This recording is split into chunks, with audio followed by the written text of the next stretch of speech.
kasama ko, andito si Alina Briones Alivia. Yun meron lang akong katanungan sa'yo. Una ano yung naging inspiration mo sa paglalaro ng taekwondo? Si kuya ko po. Kasi si kuya ko po, 2 times Clara ako, nung kabata.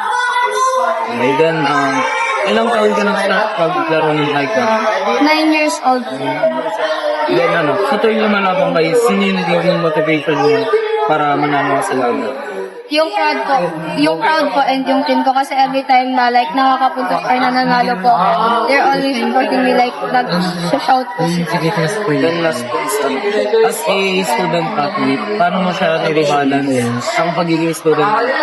Ano po, whole day po kasi yung pasok namin, then every after class po yung play, which is 4 to 7 po. So after training po, after class, pupunta na po ako training and uuwi sa bahay. Pagkatas po namin umuwi, kakain, then gagawa po ng activities, tapos matutulog na po. And ganun lang yung cycle. Thank you.